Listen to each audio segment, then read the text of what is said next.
Good morning students. आज हम आपको कृतिका से इस जल प्रलय में पाठ के प्रश्न लेकर के आए हैं। क्वेश्चन नंबर 1, बाढ़ की खबर सुनकर लोग किस प्रकार की तैयारी करने लगे?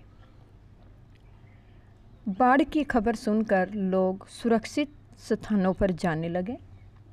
लोगों ने अपने घर में ईंधन, आलू, मोमबत्ती, दिया सलाई, पीने का पानी, कंपोज की गोलियां, कुछ पत्र पत्रिकाएं आदि इकट्ठी करके रख ली, जिससे बाढ़ के दिनों में उन्हें खाने पीने की कोई तकलीफ़ न हो।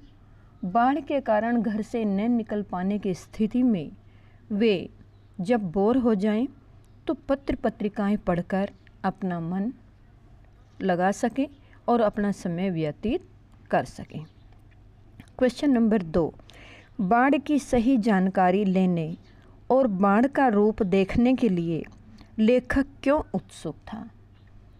लेखक बचपन से ही बाढ़ पीड़ित क्षेत्रों में बॉय स्काउट रहा। ये एक सरकारी कैडेट कोर होता है जिसको एनसीसी बोलते हैं। उसी के अंदर जो बच्चे पार्टिसिपेट करते हैं उसको स्काउट बॉय कहते हैं। और वो उनका स्वयंसेवक रहा, राजनीतिक कार्यकर्ता अथवा रिलीफ वर्कर के रूप में भी कार्य करता रहा। इसलिए जब उसने सुना कि पटना के राजभवन, मुख्यमंत्री निवास, राजेंद्र नगर, कक्कड़बाग आदि क्षेत्रों में बाढ़ का पानी घुस आया तो वह बाढ़ के इस रूप को देखने के लिए बेचैन हो उठा। अपनी इसी मनोवृत्ति यानी उसके मन में जो चल रहा था उसके कारण बाढ़ की सही स्थिति जानने के लिए लेखक स्वयं अपनी आँखों से बाढ़ को देखना चाहता था। क्वेश्चन नंबर 3, सबकी जबान पर एक ही जिज्ञासा, पानी कहाँ तक आ गया? इस कथन से जन समूह की कौन सी भावनाएं व्यक्त होती हैं? पानी कहाँ तक आ गया, ये एक सवाल था। लोगों के इस कथन से यह ज्ञात होता है लोग बाढ़ की विभीषिका यानी जो भयंकरता थे उससे चिंतित थे।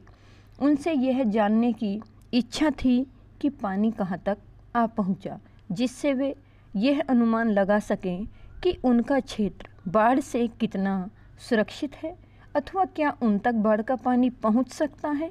वे अपनी तथा अपने परिवार की बाढ़ से सुरक्षा करने के लिए प्रयत्नशील थे। क्वेश्चन नंबर 4, मृत्यु का तरल दूत किसे कहा गया है और क्यों?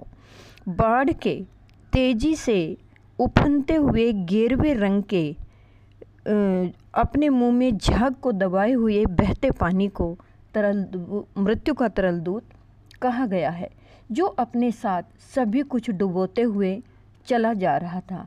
वह जिस भी क्षेत्र में जाता उसकी गति वहाँ और भी तेज़ी से बढ़ती और सब कुछ डुबो रहा था। इसलिए लेखक अपने मित्र के साथ रिक्शे पर बैठकर बाढ़ देखने जा रहा था तो भीड़ में से एक आदमी ने उसे अंदर जाने के लिए रोका कि आगे करंट बहुत तेज़ है, यानी पानी का बहाव बहुत तेज़ है।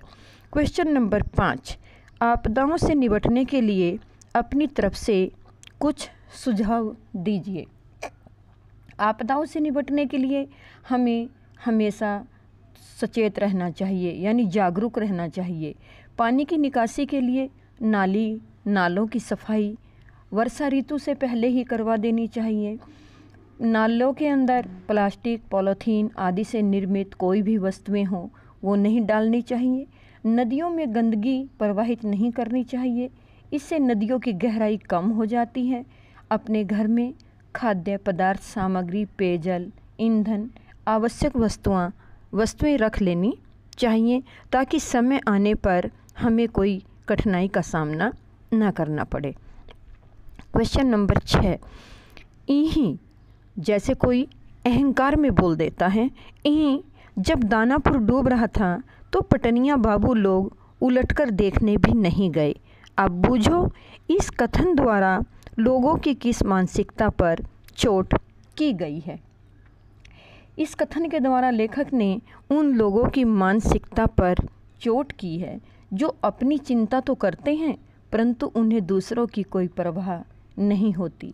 पटना में बाढ़ आने पर सब लोग चिंतित थे, तब अपने अपने बचाव में सब लगे हुए थे, लेकिन कुछ तमाशबीन बाढ़ का नज़ारा देखकर अपना मन बहला रहे थे। इसके विपरीत जब बिहार के किसी अन्य क्षेत्र में बाढ़ आती है तो उन लोगों की दयनीय दशा और भी कोई चिंता नहीं करता और न ही कोई वहाँ की दुर्दशा देखने को जाता है।